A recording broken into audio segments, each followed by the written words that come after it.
Ça fait maintenant 1 an que les électrons libres existent. Un podcast, une émission YouTube, une émission d'aventure, je ne sais plus trop. En fait, au début, c'est parti d'une petite idée.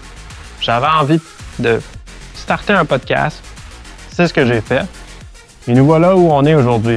En fait, après 1 an, j'ai réalisé plusieurs entrevues, plus d'une vingtaine d'entrevues, d'entretiens avec des gens de partout dans le monde. Et c'est pas fini, ça continue. Mais ce que j'ai réalisé aussi, c'est que les gens en mobilité durable, ils travaillent avec passion, mais souvent ils travaillent dans leur coin. Et ils ont de la misère à connaître et savoir le big picture en mobilité durable, autant au Québec qu'ailleurs. C'est là que les électrons libres embarquent. En fait, à partir de maintenant, les électrons libres, c'est plus juste un podcast, c'est plus juste une émission YouTube. C'est là où les gens et les acteurs en mobilité durable se rencontrent. C'est la nouvelle identité de marque pour marquer les 1 an des électrons libres. Et pour l'occasion, eh bien, on change d'image de et des électrons libres. Maintenant, c'est quoi l'image de marque des électrons libres? On a décidé de conserver le bleu. Le bleu, pour faire appel au Québec, bien entendu, ma terre natale, et la raison pourquoi j'ai commencé le podcast des électrons libres. En fait, au début, le but, c'était de vulgariser la micromobilité pour les Québécois et Québécoises. Ce que j'ai réalisé, en fait, c'est que la micromobilité, c'était peut-être un petit peu trop précis. On va parler plus de mobilité durable et on reste en mobilité durable aux électrons libres. Le jaune maintenant, le jaune-orange représente quelque chose de très important pour moi. En fait, c'est un jaune un peu lever de soleil. Lever de soleil, pourquoi? Parce qu'on veut quelque chose qui est inspirant.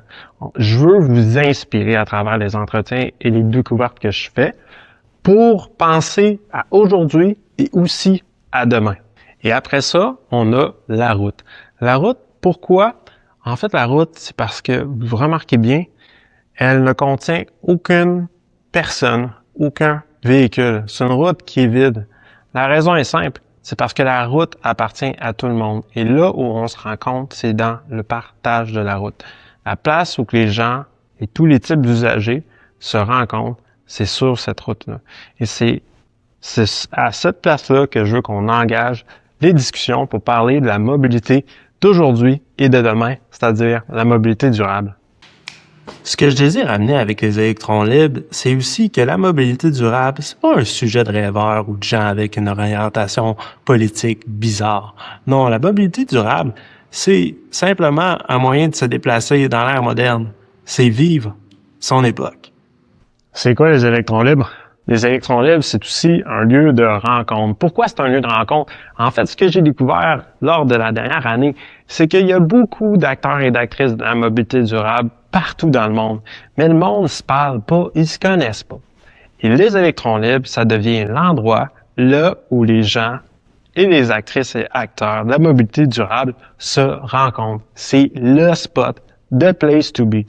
Et croyez-moi, dans les prochaines semaines, vous allez voir des entrevues où on se rencontre, où on continue à cette conversation-là.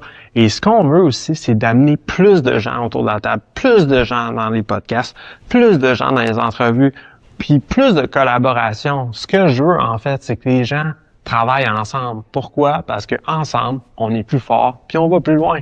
Donc, je suis un électron libre, tu es un électron libre, et ensemble, nous sommes les électrons libres.